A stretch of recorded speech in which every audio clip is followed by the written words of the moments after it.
Welcome, and here we go again.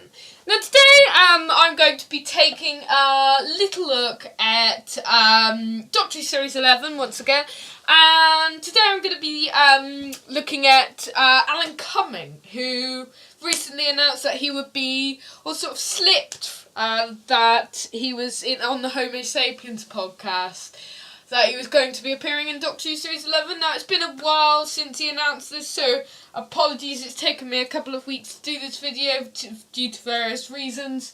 But today I'm going to be discussing his role in the series and also the role of historical guest stars in the show and my problem with them. Now, I'm glad that Alan is coming to the show, and it's always great to see someone new come to the Who family. However, I have one little problem with historical guest stars. Now, Alan announced that he would be playing James I, who we know was one of the monarchs in the 17th century. You can prove me wrong if you like. I think it was the 17th. Which I think maybe I'll have to do a bit of research, but I think he was the one in the Gunpowder Plot. You may kill me for that, probably. I don't know. Not literally, but metaphorically. I think so he'll be playing James I, the role of a nice baddie, and he said that maybe he'll crop up in more than one episode. I don't know. There was also a press announcement recently which announced that there would be 3 historical episodes, 3 episodes set in the future, and the rest would be set in the present. Now, Doctor Who always works best, I think, when it's futuristic or present day, in my opinion, but it's always great to see a historical episode. However, only once, if not twice, a series. When we've got 3 stories or more in the series, it may feel like it's going to get a bit, I mean, I'm not a big fan of the historicals that much, but I know they're good to see the companions react to history and meeting some of the people who they've heard about so much and maybe some of their idols in history.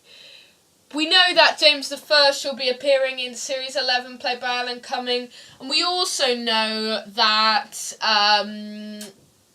that Rosa Parks will be making an appearance in one of Mark Tondrei's episodes, so either episode 2 or episode 3, and we know that, we don't know who's playing her yet, but we know that Rosa will be making an appearance in the series due to a few cast stuff. If you don't know who she is, she was a woman who, in the 1950s, I believe, she refused to give, because there was segregation and stuff, she refused to give her seat up to a white man. So, the Doctor and her companions, God, what am I today? What am I doing? The Doctor and her companions shall be, what do you call it? Yeah, what is wrong with me today? Yes, the Doctor and her companions shall be playing a key role in this. So,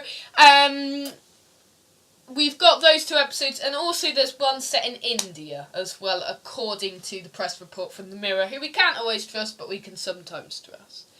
So, yes, so we've got loads of historical episodes in the next series, which could be a good balance with the 3 of each. However, I prefer historical stories where there's no major historical figures. If there's a major historical figure who's well known from that period, then I think they should only make a cameo and it should just focus from that era. I mean, it would be great to see some of the other eras covered. But say, stories like, Thin Ice and Talons of Weng Chiang and the Aztecs and stuff like that through history.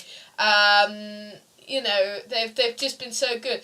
I mean, the only example of a historical story, in my opinion, that isn't missing, that's actually worked with a historical figure, is Vincent and the Doctor, which is a brilliant and really emotional piece of television, which is one of my personal favourite Doctor Who stories of not only recent years but of all time. And I think that's the only example where it's worked. I think I'd rather them not do pure historicals. I think viewers will get a bit distracted, just casual viewers, not necessarily fans of the show, but casual viewers, because they like their monsters, or most of them like their monsters and stuff like that, and big threats. So if they're going to do historicals, I think they should do them with monsters, or at least 2 of them should be with monsters in there, and they shouldn't be pure historicals. I mean, you know, they might be.